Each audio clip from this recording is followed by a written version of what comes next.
તમારે મારી ભક્તિ કરવી પડશે। એટલે ભક્તિ એટલે કે મારી આરતી ઉતારવાની જરૂર નહીં, મારા દીવા કરવાની જરૂર નહીં, મારી અગરબત્તી કરવાની જરૂર નહીં। હું માતા જે પ્રવચનમાં જે શીખવાડું, જે ભાવ આપું ને, એ ભાવ તમારા જીવનમાં થોડો ઘણો અમલ કરી જોજો, એ મારી ભક્તિ જ રહેશે। જેમ કે હું સોલંકી પેઢીની માતા છું, ક્યારેય મારા ભાવિક ભક્તોના ઘેર હક નહીં કરું કે મને બેહાડો, મને મંદિર આલો, મને દીવો આલો, મને હુકડી આલો, ક્યારેય નહીં કહું।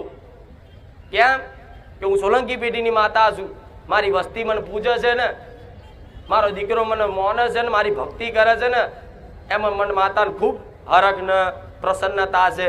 મારે કોઈની પ્રસન્નતા, કોઈની ભક્તિની જરૂર પડે નહીં, પણ કે તમે ફરી ફરીને આવ્યા છો, આશા લઈને આવ્યા છો, મારા સાનિધ્યમાં જો તમારી આશાઓ પૂરી કરવી હોય ને, તો મારી વાતનું પાલન કરવું।